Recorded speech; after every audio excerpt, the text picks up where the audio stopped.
Horror fan favorite writer-director Mike Flanagan will helm a new Exorcist movie, which will not be a sequel to last year's Believer. The iconic franchise was revived in late 2023 with David Gordon Green's The Exorcist, Believer, a legacy sequel and reboot that was meant to kickstart a new franchise in the same vein as his Halloween legacy sequel trilogy. However, poor reviews and an underwhelming box office total halted those plans, and the sequel The Exorcist, Deceiver was pulled from its planned release date amid major creative overhauls. Now, Blumhouse confirms Flanagan will direct what is being called a radical new take on the Exorcist franchise. Specifics of what that means are currently being kept under wraps, but it will not be The Exorcist, Deceiver. As the director of this new iteration of the franchise, Flanagan will be returning to the fold at Blumhouse, where he made several of his early horror movies, including 2016's Hush and 2013's Oculus. Flanagan said in a statement, "Mike Flanagan is the perfect person to turn The Exorcist around. The horror director has made a career out of defying franchise expectations.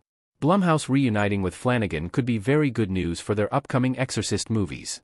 The filmmaker has already proven his ability to rehabilitate one of their horror franchises when he took on a prequel to Blumhouse's poorly reviewed horror hit Ouija, a movie that had a major Rotten Tomatoes splat, but nevertheless grossed $103.6 million against a small budget of roughly $5 million. He turned the follow-up into a critical smash that massively outdid the original. Below, see how the Rotten Tomatoes scores compare for both movies. Although audiences were less warm on Origin of Evil than critics, who gave it a certified fresh score, Flanagan's take on the material nevertheless earned more than twice the original movie's user score.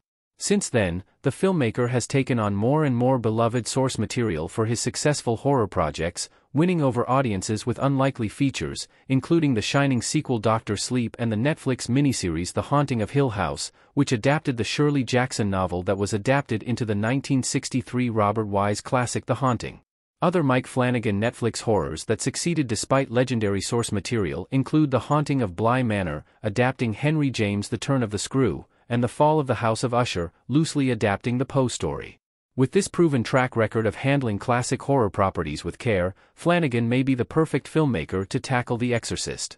It remains to be seen if audiences respond to the new movie in the same way as some of his previous well-received projects, but his name being attached could quite easily help clear any negative reactions stirred up by Believer.